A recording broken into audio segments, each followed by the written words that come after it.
was invited to my own erasure. That was how it felt. Not to a confrontation, not to an argument, not even to a goodbye, but to a wedding. I stood at the back of a small church in the south of England, holding a printed invitation that still had my surname on it. The groom was my husband, and the bride was my sister. If you think you understand betrayal, let me stop you right there. You do not. You do not understand it until the two people you trusted the most in this world look at you, not with shame, not with fear, but with certainty. Certainty that you will stay quiet. Certainty that you will not make a scene. Certainty that you will disappear politely. Because that is what women like me are expected to do. In England, we do not scream. We do not throw glasses. We do not drag family secrets into the street. We swallow. We apologize. We keep our voices low. And that is exactly what they were counting on. My sister smiled at me as she walked past, her hand resting on my husband's arm, as if it had always belonged there. My husband did not look surprised to see me. He looked relieved. Relieved that I had come quietly. Relieved that I had not stopped the ceremony. Relieved that I had played my role. Because what they did not know was this. I was not there to beg.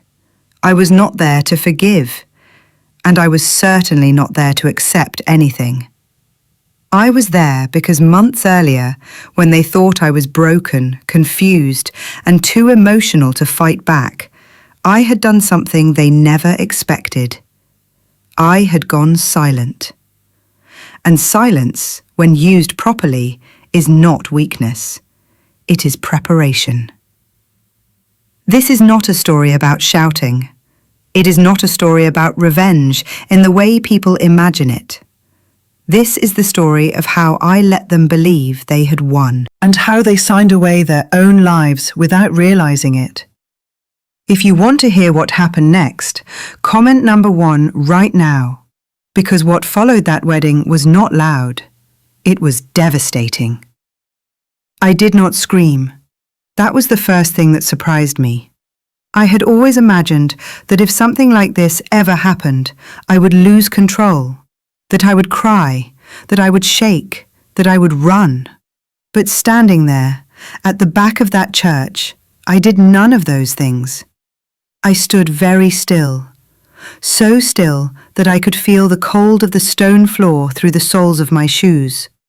So still that my breathing became something I had to remind myself to do. People around me whispered, not loudly, just enough. I caught fragments. I didn't know she was coming. Is that her? She looks calm. Calm. That word felt wrong. The church smelled of flowers and polished wood. White roses lined the aisle. Candles flickered softly, as if this were meant to be a gentle, beautiful moment. My sister stood at the front, her back straight, her head held high.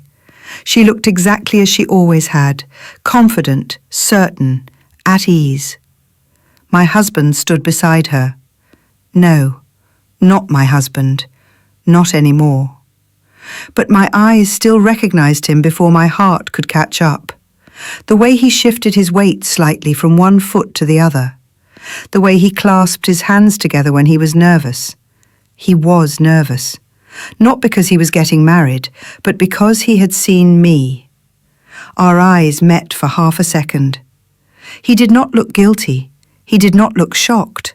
He looked relieved. And that was when something inside me truly went quiet. The ceremony continued. Words were spoken about love, about commitment, about choosing each other even when things are difficult. I listened to every word, not because I believed them, but because my mind was desperately trying to understand something far more important. How long had this been happening? Not when I found out, not when the signs became impossible to ignore, but how long had they known? How many dinners had we shared while they looked at each other across the table? How many holidays had we planned while they were already planning their escape? How many times had my sister hugged me, knowing she was taking my place? I searched their faces for cracks. There were none. My sister smiled when the officiant spoke of loyalty. My husband nodded at the right moments, as if he had rehearsed this. Maybe he had. I realized then that this was not an impulsive betrayal. This was not a mistake. This was not something that had happened once and spun out of control. This was deliberate. And the most disturbing part was not that they had done it. It was that they had done it so calmly. I did not cry when they exchanged vows. I did not look away when they placed rings on each other's fingers. I watched. Because watching was the only thing I could do without giving them what they wanted. A reaction. If I had left, they would have called me dramatic. If I had spoken, they would have called me unstable. But standing there, silent, unreadable, I became something else. A witness. When the officiant asked if anyone had any reason why these two should not be joined together, the room held its breath. I felt it, that tiny pause, that expectation.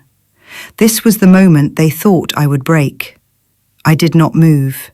I did not speak. The officiant continued. The room exhaled, and my husband relaxed for the first time since the ceremony began. That was when I understood something very clearly. They believed I had accepted this. They believed my silence meant consent. They believed that whatever pain they had caused me would stay contained, polite, invisible. They were wrong. As the guests stood and the music swelled, my sister turned slightly, just enough to glance back at me. Her eyes softened, just a little, as if to say, "I am sorry you had to see this," as if that was the worst thing she had done. I held her gaze and gave her nothing in return. No anger, no sadness, no forgiveness. Only stillness. Because inside that stillness, a question kept repeating itself, steady and unrelenting. How long had this been happening? And more importantly, what else had they taken from me while I was busy trusting them? 3 months earlier, my life did not look broken. That is the part people often struggle to understand. There was no shouting, no slammed doors, no dramatic silences that stretched for days. Our marriage looked fine, respectable, very English. William and I lived in a brick house just outside Bristol, not large, not small, the kind of place you choose when you value stability over excitement. We woke up at similar times. We drank tea from the same chipped mugs we had owned since our first year together. We talked about practical things, bills, weather, work deadlines. There was comfort in that. Not passion, not romance, but routine. And I believed routine meant safety. William worked long hours as an architect. He always dressed neatly, pressed shirts, clean shoes, a man who liked things to look correct from the outside. I worked mostly from home, editing and managing content for a publishing company in London. My days were quiet. Emails, deadlines, occasional video calls. At lunch, I walked the dog. In the evenings, I cooked simple meals, nothing elaborate, pasta, roast vegetables, the same dishes on rotation. We ate at the table, not in front of the television. That mattered to William. He liked things done properly. We spoke, but we did not talk deeply. I noticed that, but I told myself it was normal, that this was what long marriages became, calm, predictable, low maintenance. I told myself that excitement was something for younger people or for couples who did not last. I believed that the absence of drama was a sign of success. If I am honest, there were moments I felt a faint sense of distance, like standing in a familiar room that had been rearranged slightly. Nothing was missing, but something felt different. William was often tired. He said work was demanding, new projects, new expectations. I did not question that. In England, ambition is rarely dramatic. It arrives quietly and demands understanding. I gave him space. I did not complain. I did not ask for more attention. I took pride in being reasonable. My sister Sophie came by often during that time, more often than before. She said she did not like being alone in her flat. She said she missed having family close. I welcomed her. She was my younger sister. After our mother passed, I had become used to looking out for her. Sophie was charming in a way I had never learned to be. She laughed easily. She spoke openly. She filled rooms without trying. I admired that about her. When she came over, she helped with dinner. She asked about my work. She asked about William. She always asked about William. At the time, it felt normal, thoughtful even. We were a family. That was what I believed. On weekends, the three of us sometimes went for walks. Nothing exciting, just the park, the same cafe, the same bench. I remember thinking how lucky I was, not happy in a loud way, but settled. And settled felt like something you earn. If there were moments when William and Sophie laughed a little too easily together, I ignored them. If there were times when conversations seemed to pause when I entered the room, I dismissed the thought as paranoia. I trusted them. That was the foundation of my life then. Trust, quiet, unquestioned. Looking back, it frightens me how ordinary everything felt, how normal betrayal can look before it reveals its shape. If this still sounds familiar to you, comment number 2 right now. Because what began to change next did not arrive with drama. It arrived quietly, just like everything else. Affection did not leave all at once. That is the part that makes it difficult to explain. There was no argument that marked the change. No moment I could point to and say, this is when everything ended. It simply faded. William stopped touching me in small ways at first. The kind of ways you only notice when they are gone. He no longer placed his hand at the small of my back when we walked together. He stopped brushing past me in the kitchen. The casual kisses became brief and functional. A quick touch of lips before bed. A distracted peck before work. I told myself it was nothing. People get tired. Life gets busy. Long relationships evolve. That is what sensible women tell themselves. But I noticed something else too. When we sat on the sofa in the evenings, there was space between us. Not much, just enough. A cushion that did not need to be there. A shift in posture. His body angled slightly away from mine. I started reaching for him without thinking, and just as unconsciously, he started pulling back. Not dramatically. Not enough to accuse him of anything, just enough to make me hesitate the next time. That hesitation was new. The phone was the next thing I noticed. It was always nearby, on the table, in his hand, face down. He took it with him when he stood up, when he went to the kitchen, when he went to the bathroom. I remember one evening asking, lightly, without suspicion, "Who keeps messaging you so late?" He smiled without looking at me. "Just work." Work was always the answer. If the phone buzzed during dinner, he checked it. If it buzzed during a conversation, his attention drifted. There was a smile I had not seen in a while, quick, private, gone as soon as he realized I was watching.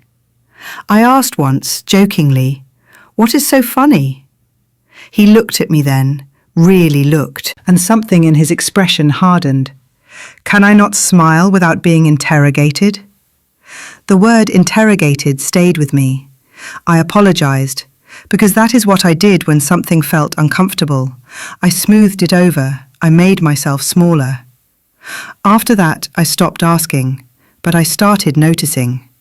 He changed his phone password. I knew because one afternoon my battery died and I reached for his without thinking. The old code did not work. I changed it, he said easily. Security reasons. That explanation made sense. It was reasonable, and yet my stomach tightened. There were other changes too. He started coming home later, not every night, just often enough. When I asked, he had explanations ready. Client meetings, deadlines, last-minute revisions. He still told me about his day, still asked about mine. Nothing obvious was missing, but something essential was gone. It felt like speaking to someone through glass, close enough to see, too far to touch. At night he turned away more often. Not always, just enough for me to notice.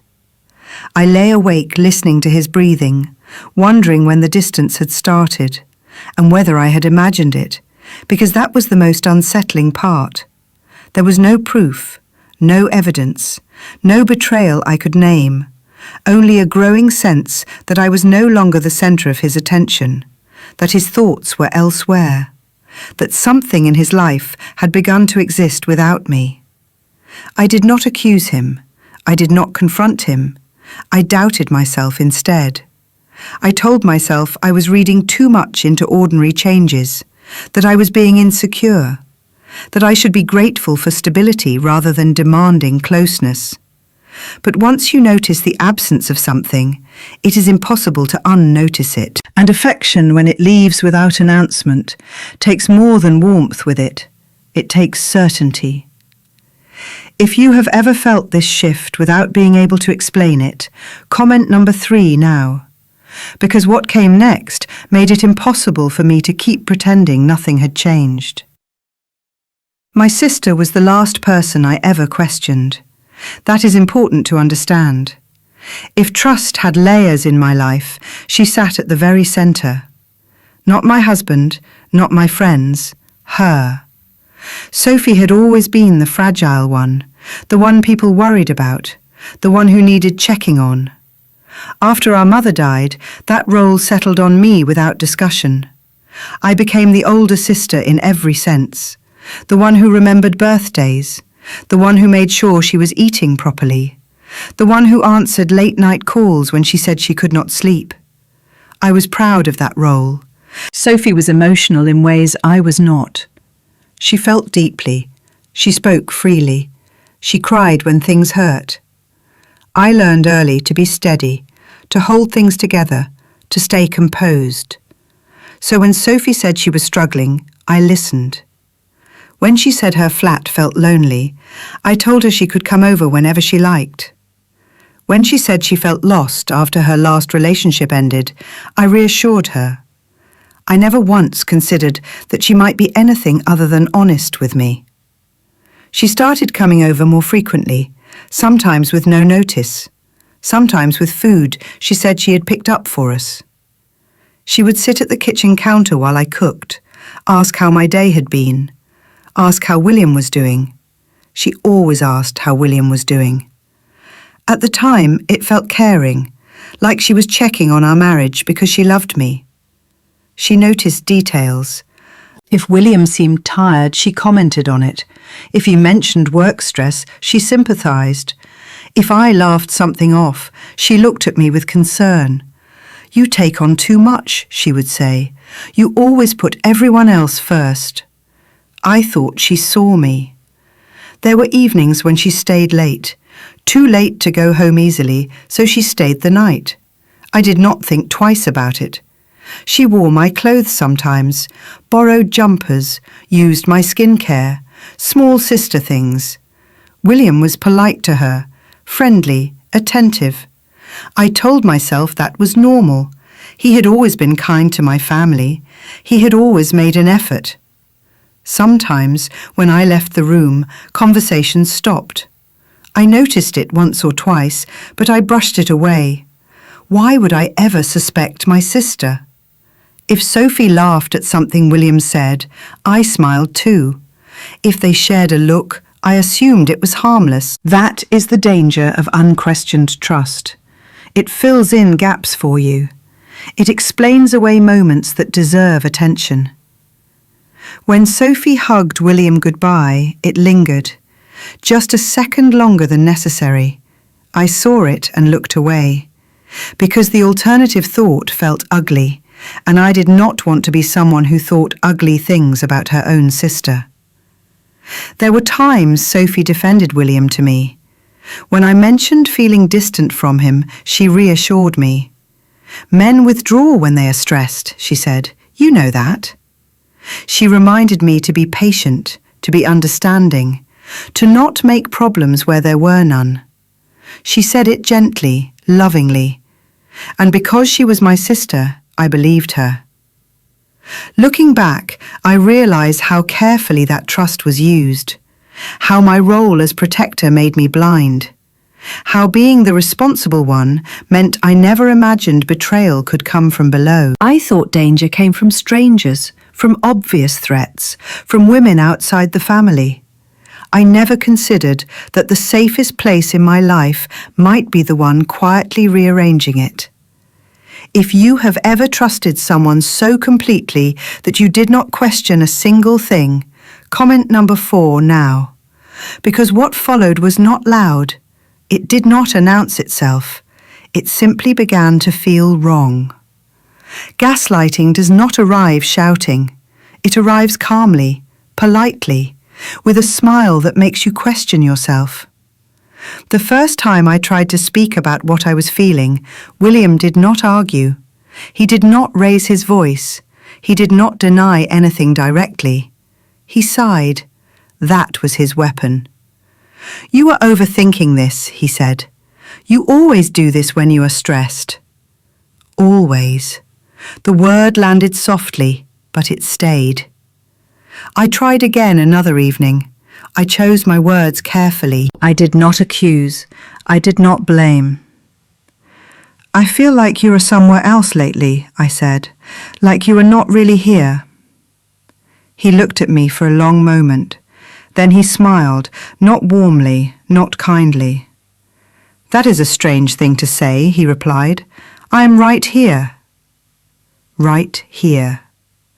As if physical presence cancelled emotional absence. When I mentioned the phone, he laughed, actually laughed. You are checking my phone now? That is not healthy. Not healthy. The conversation ended with me apologizing, again, because somehow, without realizing it, I had become the problem. Every concern I raised was returned to me with a label: sensitive, insecure, paranoid. He did not need to say them all at once. He used them slowly, carefully, like drops of water on stone. And then Sophie stepped in. She did not confront me. She did not defend him openly. She did something far more effective. She soothed. William loves you, she said one afternoon, sitting across from me at the kitchen table. He just struggles to show it when work is heavy. She touched my hand when she said it, as if that made it true. You know how men are, she continued. They shut down instead of talking. Men. Not him. Men. As if this were biology. As if I were unreasonable for expecting anything else. I told her I felt foolish for even bringing it up. She shook her head gently. You are not foolish, she said. You are just tired. Just tired. Another neat explanation. Another door closed. When William came home late, Sophie explained it away. When he seemed distant, she reframed it.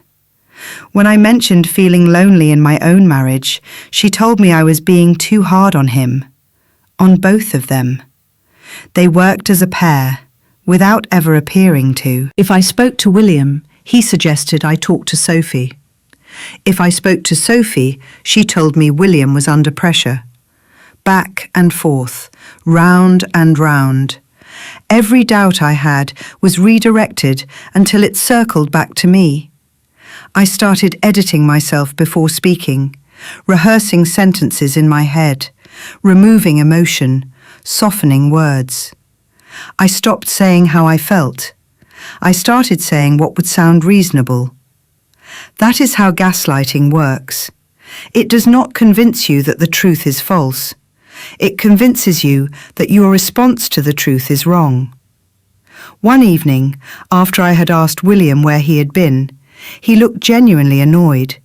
"Why do you always assume the worst?" he said. "Do you have any idea how exhausting that is?" Exhausting.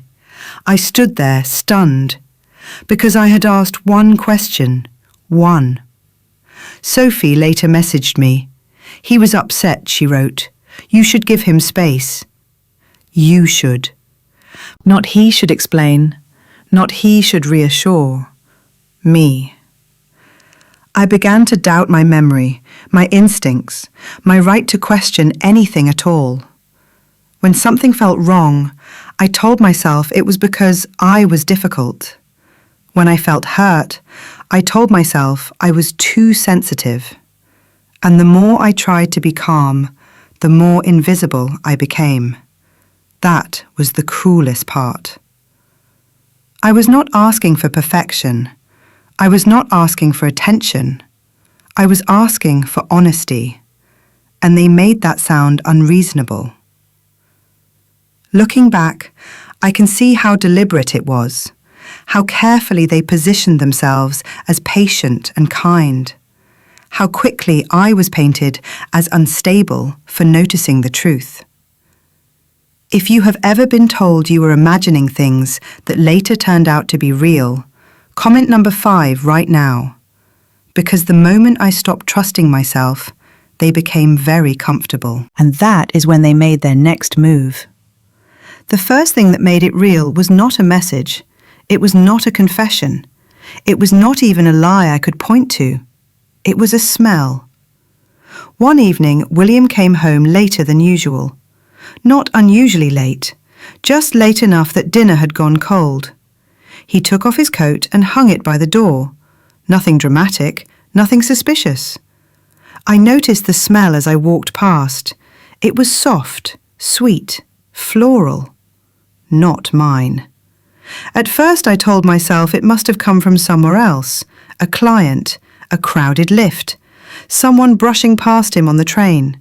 That happens. People live close together. Scents travel. I stood there longer than necessary, breathing it in, trying to convince myself it meant nothing, because believing it meant nothing was easier than believing the alternative. I did not say anything that night. Instead, I watched. A few days later, I was tidying the bedroom, changing the sheets, doing ordinary things that anchor you to normality.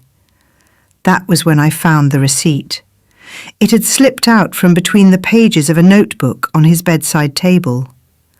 I would not have seen it if it had not fallen to the floor. A restaurant. Not one we went to, not one near his office. A table for 2. The date matched one of his late evenings, one of the nights Sophie had not answered her phone. My chest tightened, my hands went cold. Still, I did not confront him. I picked up the receipt and put it back exactly where it had been, because at that point I was still trying to protect something. Not my marriage, my version of reality. I needed these things to have innocent explanations. I needed coincidence. I needed misunderstanding. I needed to be wrong. Later that week, I noticed a faint mark on the pillow, barely visible, a smudge of colour that could have been makeup, or could have been nothing at all. I stared at it for a long time. I could have thrown the pillowcase away. I could have asked him directly. Instead, I washed it, as if removing the mark could also remove the doubt. That night, William kissed me before sleep, briefly, almost carefully, and in that moment I wanted to believe him more than I wanted the truth, because the truth, whatever it was, threatened everything I had built my life around. I started replaying conversations in my head, searching for reassurance, for evidence that I was mistaken. When William smiled at me, I clung to it. When Sophie hugged me, I let myself relax. I told myself that if something were truly wrong, I would know that betrayal announces itself, that love does not disappear quietly. But physical signs do not care what you want to believe. They sit there, unmoving, unarguable. A smell that does not belong. A receipt that does not explain itself. A mark that should not be there. Each one small, each one dismissible on its own. Together, they form something I could no longer ignore. Still, I hesitated, because admitting the truth would mean admitting something else as well, that the people I trusted most had not only hurt me, but had been standing close enough to leave their traces behind, and I was not ready to face what that would mean. Not yet. If you have ever tried to explain away something that was right in front of you, comment number 6 now, because after that point, it was no longer just a feeling. It was a trail. I did not decide to start watching. That is the strange part. It began without intention, without planning, almost without permission. At first, I simply noticed patterns. The evenings William came home late. The mornings Sophie texted me earlier than usual. The days when both of them seemed unavailable at the same time. I told myself it was coincidence. Busy lives overlap. People miss calls. Schedules change. So I did nothing. Then, one evening, after William mentioned another late meeting, I glanced at the clock. Nothing more than that. 8:45. Later that night, when Sophie messaged to say she had been out and missed my call, I noticed the time again. 8:47. The numbers stayed with me longer than they should have. The next day, I wrote them down. Not as evidence, not as proof, just as a way to clear my head. Date, time, nothing else. I did not even label the page. I told myself it was harmless, that writing things down was better than letting them circle endlessly in my thoughts. But once I started, I did not stop. I noticed which nights William showered the moment he came home, which nights his phone stayed face down even while charging, which mornings Sophie seemed unusually cheerful. I noticed when their excuses sounded similar, not identical, just close enough. Work ran late, traffic was terrible, meetings overran. The same words, different mouths. I started checking calendars, not deliberately, just when they were open. William had meetings marked. Sophie had plans listed. Sometimes they matched. Sometimes they overlapped in ways that made my stomach tighten. I felt ashamed for even noticing. This was my husband, my sister, people I loved, people I trusted. What kind of person keeps notes on her own family? That question haunted me. Every time I wrote something down, I felt a sharp twist of guilt, as if I were doing something wrong, as if suspicion itself were a betrayal. So I justified it. I told myself I was trying to protect my marriage, that clarity was better than anxiety, that I needed facts to calm my mind. Still, I hid the notebook. I slid it under a stack of old magazines, as if keeping it out of sight made it less real. Some nights I would open it and scan the entries. Dates, times, short phrases. Nothing dramatic, nothing undeniable. And yet the pattern was there. The more I watched, the harder it became to unsee. William would mention Sophie casually. Sophie would mention William just as casually. Their names appeared in conversations where they did not need to. It was subtle, careful. I began to notice pauses, half seconds where they seemed to check themselves, moments when conversations shifted direction without explanation. I told myself I was imagining it, that once doubt takes root, it colours everything. I wanted to stop, truly. I wanted to tear the page out, throw the notebook away, pretend I had never started. But each time I tried, something new happened. Another late night, another missed call, another overlap. And the worst part was not the suspicion. It was the feeling that I was betraying myself by ignoring it. I stopped asking questions. I stopped reacting. I watched, quietly, carefully. I told myself that if nothing was happening, the patterns would break, that reality would correct me. Instead, the opposite happened. The patterns tightened, dates aligned, excuses echoed, silences matched. And with every match, my guilt grew heavier, because suspicion is not supposed to exist inside a family. Trust is. I felt like I was doing something unforgivable, like I was crossing a line that could not be uncrossed. But somewhere beneath the guilt, another feeling began to surface. Not anger, not fear, clarity. A cold, steady awareness that something was moving around me, carefully, quietly, without my consent. I did not know yet what I would do with that awareness. I only knew that I could no longer look away. If you have ever felt guilty for noticing what others hoped you would ignore, comment number 7 now. Because the next step did not come from suspicion, it came from certainty. The night I followed him, I did not plan it. I did not leave the house with a decision. I left with a feeling I could no longer ignore. William said he had another late meeting. He said it casually, already reaching for his coat. The same tone, the same words. I nodded. I said nothing. I waited until I heard the car start, until I saw the headlights sweep across the wall, until the sound faded down the road. Then I stood up. I took my keys. I did not change my clothes. I did not check my phone. I just walked out. The air was cold. The street was quiet. That ordinary quiet that makes everything feel unreal. I waited a few minutes before pulling away. Enough time to feel foolish. Enough time to turn back. I did not turn back. I kept a careful distance. 2 cars between us, sometimes 3. The road lights reflected off the wet tarmac. Everything looked sharper than usual, too clear. William did not drive towards his office. He did not take the familiar route.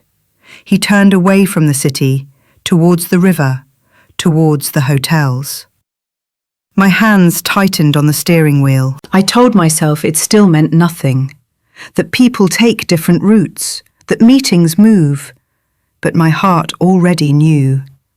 He slowed near a small boutique hotel, one of those places that blends into the street, discreet, tasteful, forgettable if you are not looking for it. He parked. I did not. I pulled over further down the road and turned off the engine. I watched.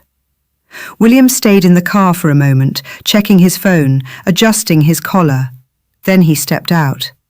He looked different, lighter, as if something heavy had already been lifted from him. I watched him scan the street, not nervously, expectantly. Then another car arrived, a small one, familiar. Sophie stepped out. She was wearing a coat I had seen before, not new, not special, just hers. She did not hesitate. She walked straight towards him. William smiled. Not the polite smile he wore at dinner, not the tired smile he gave me. A real one.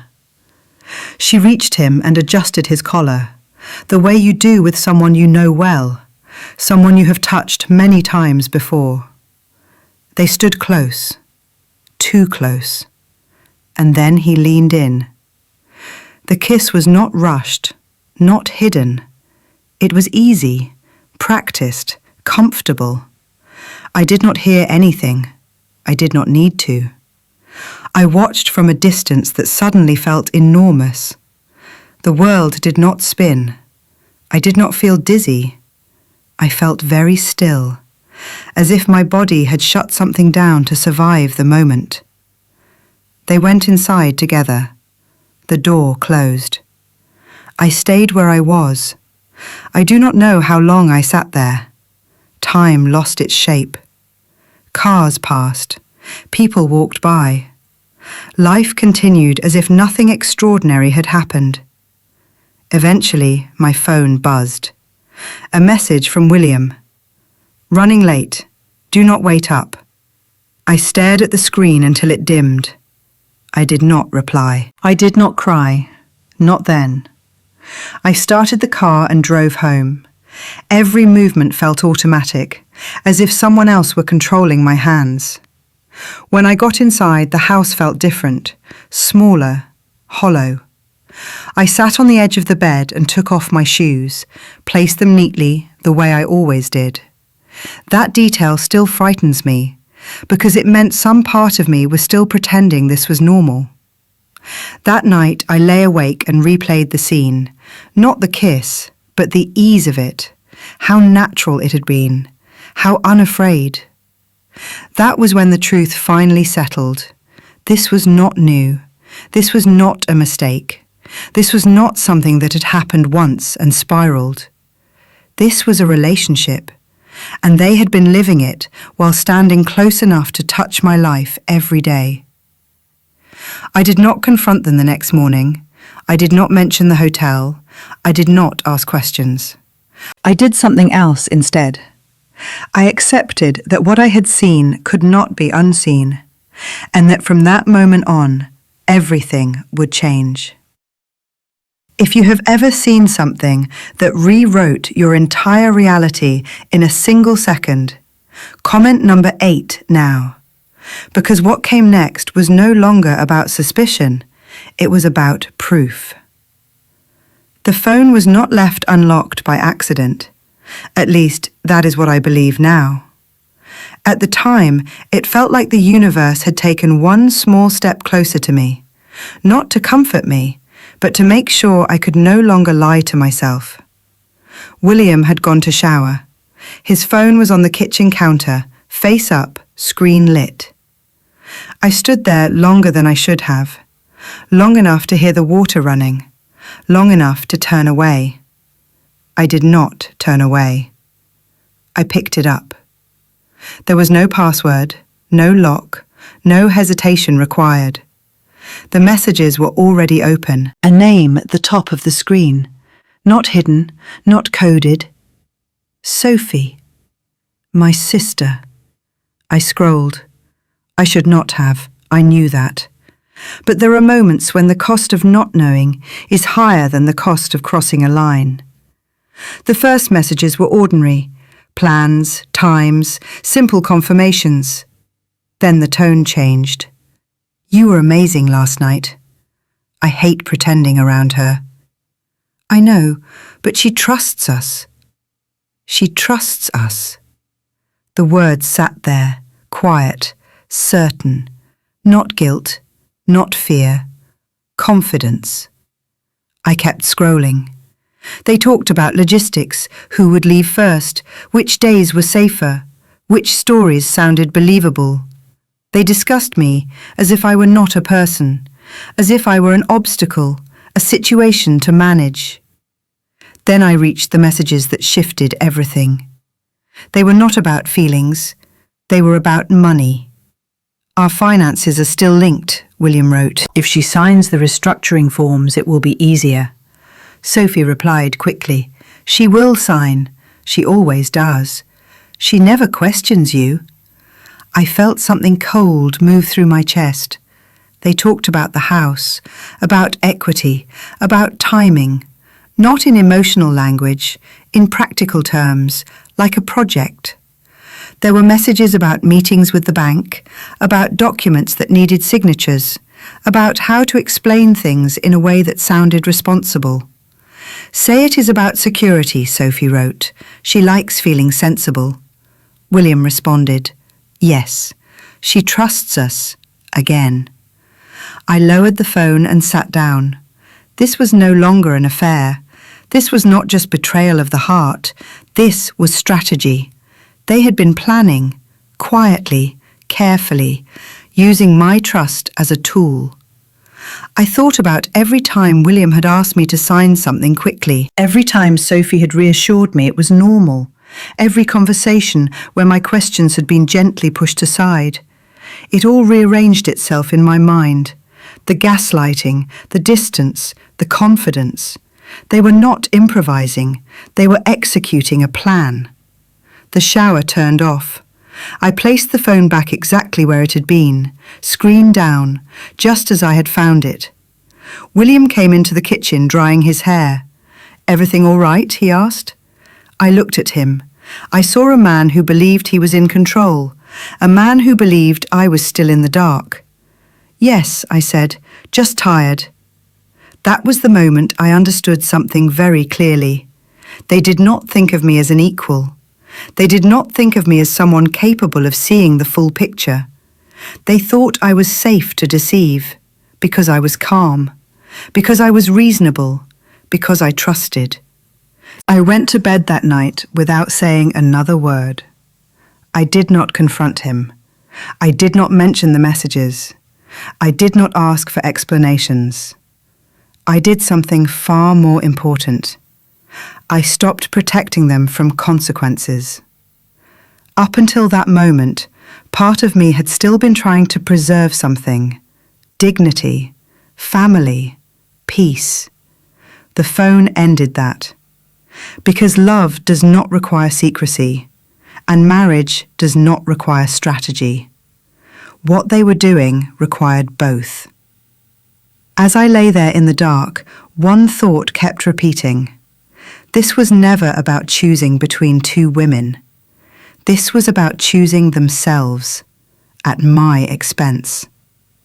And for the first time since this began, I felt something shift. Not pain, not anger, resolve.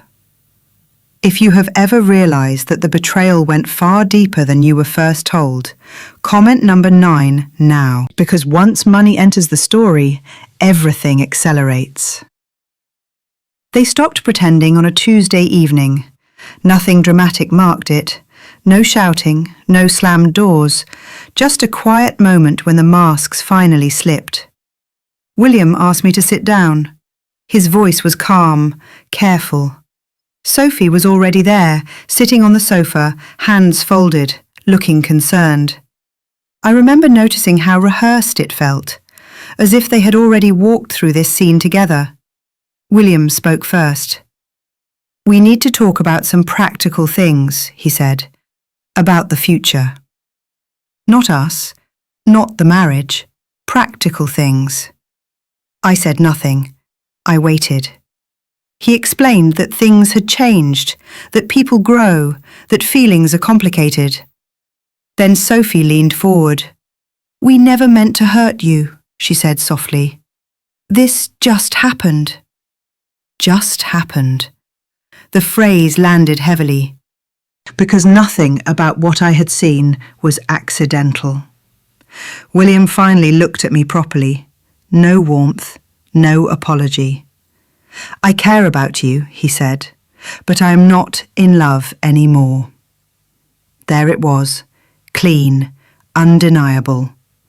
I felt something drop inside me, not break, drop. Sophie reached for my hand. I pulled it away. That was when the tone shifted. William stood up and walked to the kitchen counter. He picked up a folder, thick, neatly organised. "We need to sort the finances," he said, "before things get messy." He placed the folder in front of me, opened it. Documents, forms, signatures highlighted. "If you sign these now," he continued, "we can keep this civil." Civil. Sophie added quietly, "It is better for everyone." I looked at the papers. My name appeared again and again. "I need time," I said. William shook his head. "There is no time," he replied. "The bank needs this processed." That was when the threat revealed itself. Not loudly, not aggressively, strategically. "If you do not sign," he said, "things will become very uncomfortable." Sophie looked down, did not deny it. "You do not want lawyers involved," William continued. "You do not want things dragged out." Dragged out.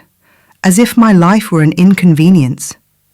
I realized then that the conversation had never been about honesty. It had been about control.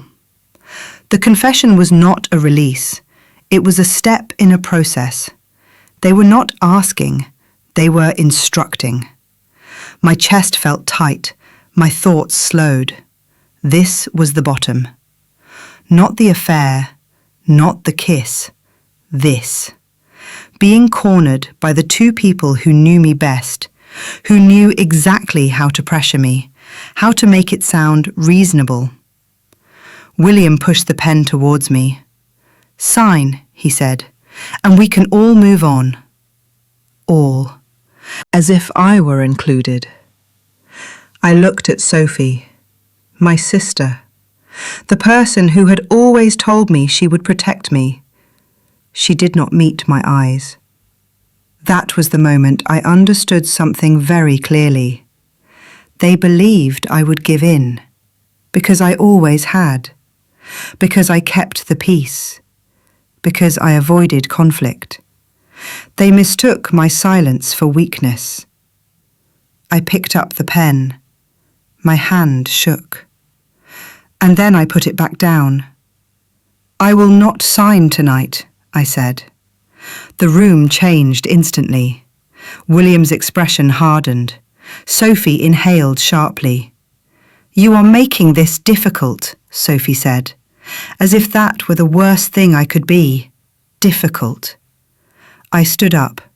For the first time in weeks, I felt something solid beneath my feet. They had taken almost everything from me. Trust, safety, illusion, but not my consent. If you are still here with me, type a single dot in the comments now, because what happened next was not about survival anymore. It was about taking control back. The day I stopped crying did not look dramatic. There was no music, no moment of release, no sudden strength. It was quiet. I woke up with swollen eyes and a dull ache behind my ribs. The kind of pain that no longer shocks you, it just exists. For the first time since everything began, I did not replay the night before. I did not analyze words. I did not imagine different outcomes.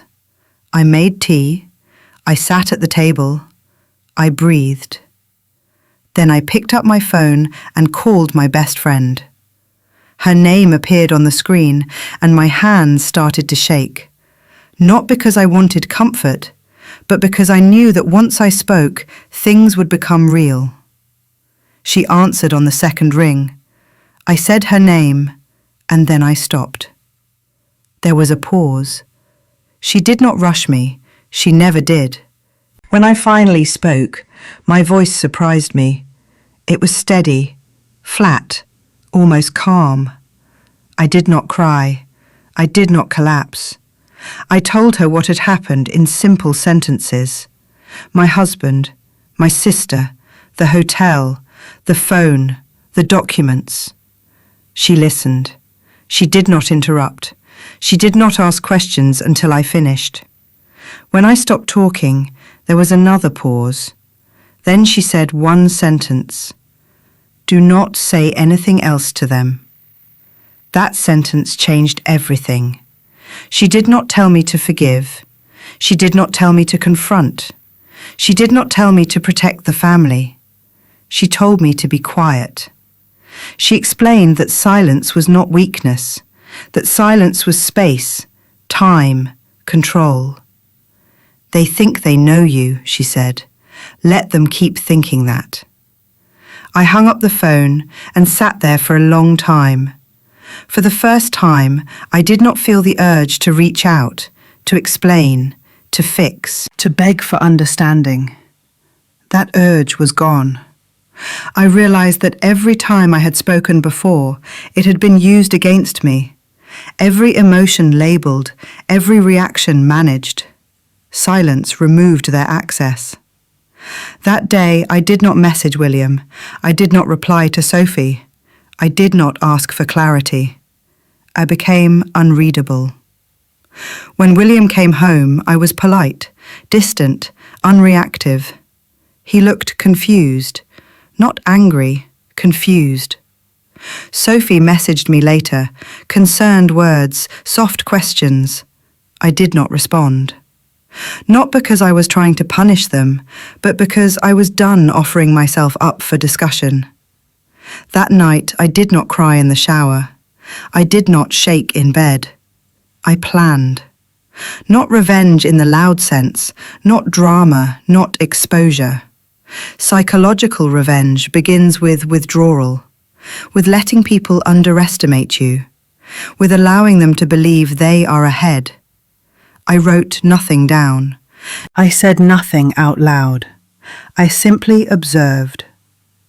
I noticed how quickly they relaxed, how confident they became, how sure they were that I was processing, recovering, accepting. They mistook my silence for surrender. That was their mistake. Because the moment I stopped crying, I stopped trying to be understood. And the moment I stopped trying to be understood, I became dangerous. If you are still listening, stay with me, because what came next was not emotional, it was precise. Silence became my language, not emotional silence, not avoidance, legal silence. The first call I made was not to my husband, not to my sister. It was to a solicitor. I did not dramatize. I did not cry. I described facts. Marriage, joint assets, suspicious documents, pressure to sign. She listened carefully. Then she asked one question. Have you signed anything? No. There was a pause. Then relief in her voice. Good. That single word felt heavier than comfort. It felt like protection. She explained what silence meant now.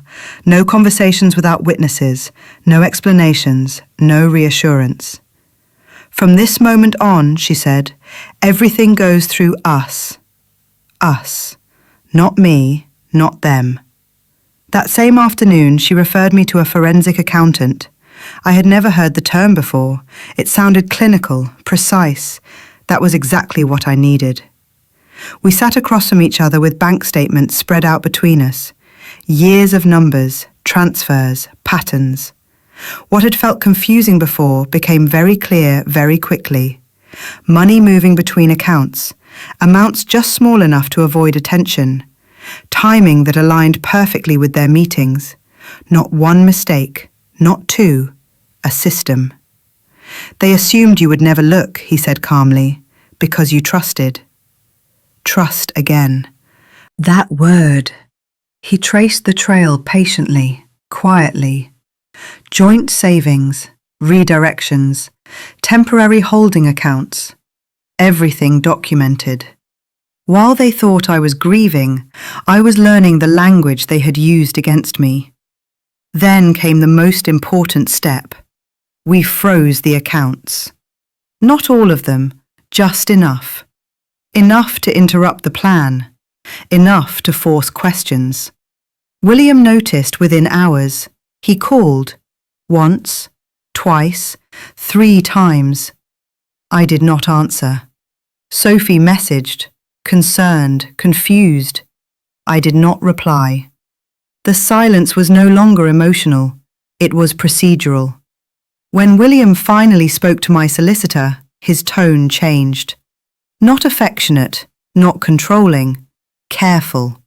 Suddenly he wanted to explain, to clarify, to smooth things over. The same man who had rushed me to sign was now asking for time. Time. That reversal told me everything. My solicitor sent one email, clear, short. All communication to be directed through legal representatives. No further contact required. That was it. No confrontation, no shouting, no exposure. Just boundaries enforced by law. The forensic accountant continued working, finding more, confirming intent. Dates, amounts, patterns. Every detail they had assumed would stay invisible was now recorded. What surprised me most was not their betrayal. It was how quickly their confidence collapsed once control was removed. They had not expected resistance. They had expected compliance. Because I had always been reasonable, understanding, quiet. They built their strategy on that assumption. Legal silence removed their advantage. For the first time since this began, I slept through the night. Not because the pain was gone, but because the chaos had structure. I was no longer reacting. I was responding. If you have ever realized that intelligence is quieter than anger, stay with me. Because the next stage was not about winning. It was about timing. I let them believe I was weak, not because I was, but because weakness made them careless. After the lawyers stepped in, things went quiet. Too quiet. William stopped calling. Sophie stopped messaging. Then, a week later, the invitation arrived. A meeting. Neutral ground. Civil tone. They wanted closure. I agreed. When we sat down together, I did not bring my solicitor. That surprised them. I could see it in William's eyes. I looked tired, smaller, quieter. Exactly how they expected me to look. William spoke carefully. Sophie nodded at the right moments.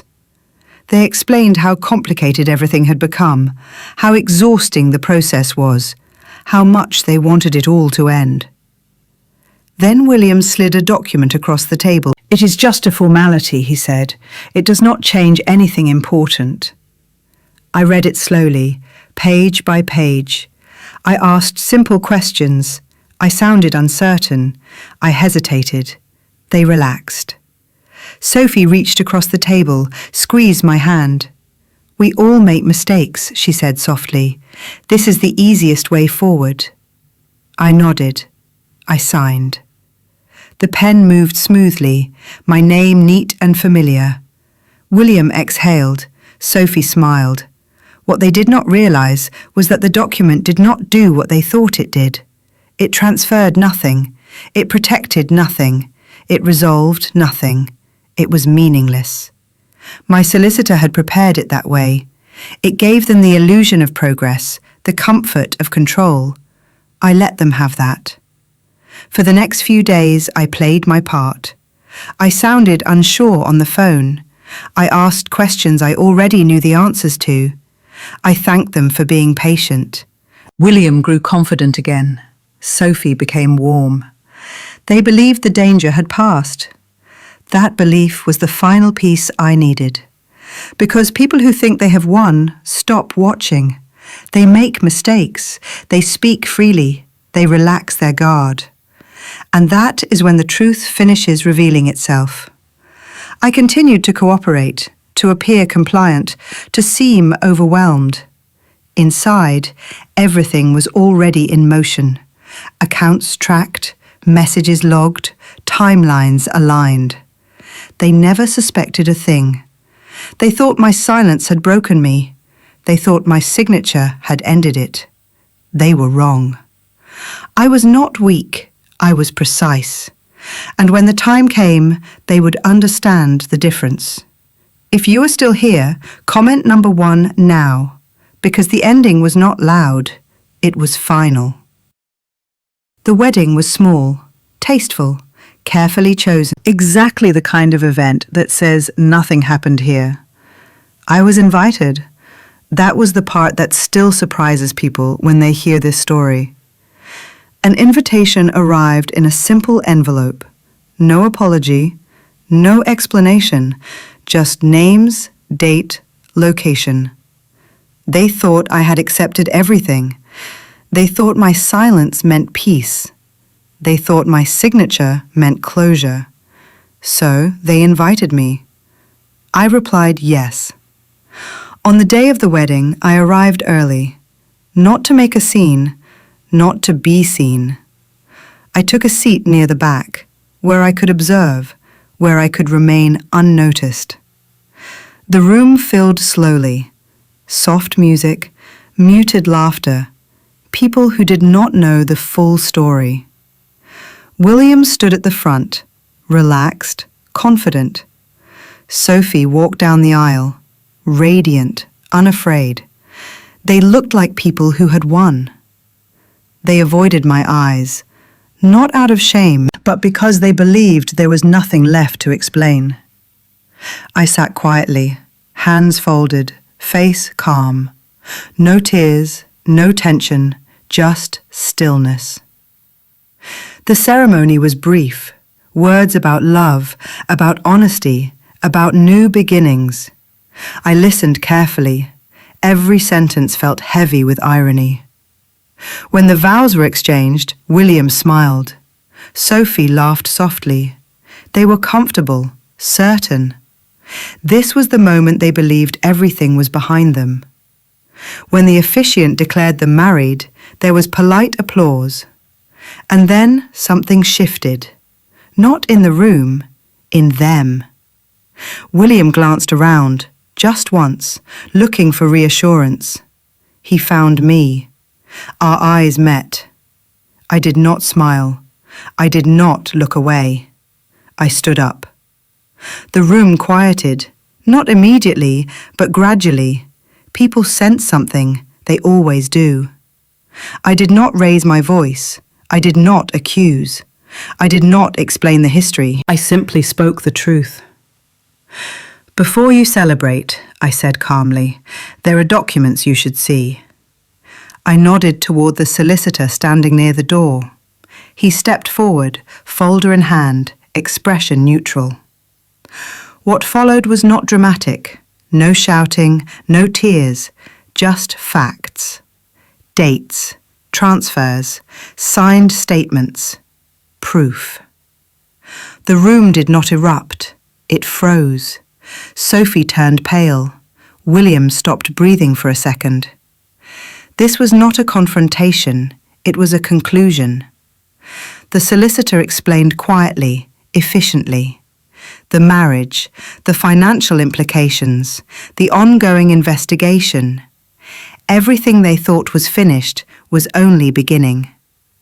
I watched as understanding spread across their faces. Not guilt, not regret, fear.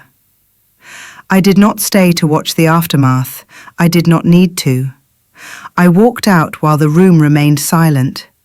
Outside, the air felt lighter, not triumphant, not joyful, clean. Later, people would talk. They always do. Some would call it cruel. Some would call it brave. I did not care, because I did not come to humiliate them. I came to end the story on my terms. They thought I accepted the wedding. What I accepted was the moment to finish it. If you stayed until here, stay with me a little longer, because the final chapter is not about them. It is about what comes after. I did not push. That is the part people misunderstand. I did not expose them online. I did not shout. I did not demand revenge. I stepped back, and everything collapsed on its own. It began quietly. William was suspended first, not fired, just suspended, pending investigation. He told people it was temporary, a misunderstanding, an internal review. But internal reviews have a way of spreading. Emails were checked, accounts examined, decisions revisited. The confidence he once carried disappeared. Meetings were cancelled. Calls stopped coming. Within weeks, his name was no longer mentioned with respect, just caution. Then, Sophie. The work she had built her identity around began to distance itself. Invitations stopped. Projects were reassigned. People avoided eye contact. Not because they knew everything, but because they knew enough. Reputation does not fall in one moment. It erodes. And once it does, nothing sticks to it anymore. They began blaming each other. William said Sophie had pressured him, that it had been her idea, that she had pushed too hard. Sophie said William had lied, that he had promised protection, that he had assured her everything was handled. They stopped presenting as a united front. They stopped speaking in we. It became you said, you promised, you ruined this. Lawyers replaced conversations. Statements replaced apologies. Friends chose sides. Family withdrew. They learned very quickly that people who tolerate success do not tolerate scandal. The marriage they rushed into became an inconvenience, a liability, not a celebration, a reminder. I heard about these things second-hand, through mutual contacts, through quiet updates. I did not ask for details. I did not need them. The pattern was clear. What had once looked controlled was now chaotic. What had once felt clever now looked reckless. They had built their future on assumptions, that I would stay quiet, that I would comply, that I would absorb the damage. When those assumptions collapsed, so did everything else. I watched from a distance, not with satisfaction, not with joy, with clarity. Because karma is not dramatic, it does not announce itself. It arrives as consequence. Slow, methodical, unavoidable. They lost opportunities, then credibility, then each other. By the time they realized that none of this was accidental, there was no one left to blame but the choices they had made together. I did nothing. I simply stopped protecting them from the truth. If you have ever wondered whether walking away can be more powerful than striking back, stay with me. Because the final chapter is not about their collapse. It is about my freedom. I did not win. That is the truth. Winning would have meant standing over the ruins, counting losses, measuring damage. I did something quieter than that. I walked away. My life did not reset overnight. There was no dramatic transformation, no sudden happiness. There was space. Space to wake up without checking my phone. Space to breathe without bracing myself. Space to exist without being observed. I moved. Not far, just far enough. A smaller place, lighter. Nothing shared, nothing explained. I learned what silence felt like when it was no longer strategic, when it was simply peace. I rebuilt slowly, not because I was broken, but because I was careful. Mornings became mine again, tea by the window, work chosen, not endured. Evenings without tension. People sometimes asked if I was angry, if I hated them, if I would ever forgive. I told them the same thing every time. I am not angry, and I am not forgiving. Those are both ways of staying attached. I chose something else, neutrality. I do not wish them harm. I do not wish them well. I wish them away from my life. That choice gave me more power than revenge ever could. There were moments, early on, when memories surfaced without warning. A laugh, a habit, a version of myself I barely recognized. I let those moments pass. I did not romanticize the past. I did not rewrite it as a lesson. It was simply something that ended, and endings do not require permission. I stopped explaining myself.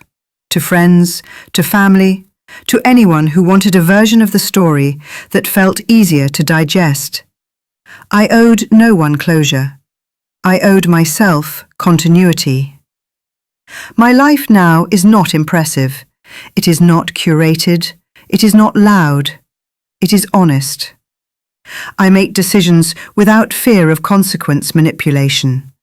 I trust my instincts again. I listen to discomfort instead of silencing it. That, more than anything, is what they lost access to, not me. My loyalty, my labour, my willingness to absorb damage quietly. I am not stronger because of what happened. I am clearer. And clarity is not something you can take from someone once they have it. Sometimes I hear updates, through distance, through others. I do not engage.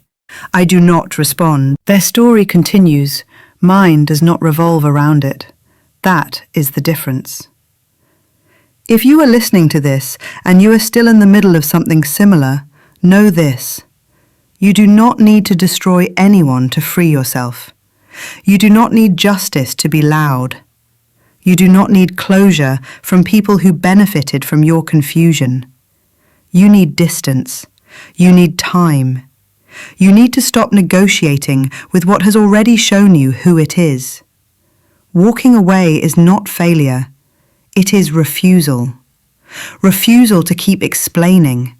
Refusal to keep bleeding quietly. Refusal to keep playing a role you did not choose. I did not win. I chose myself.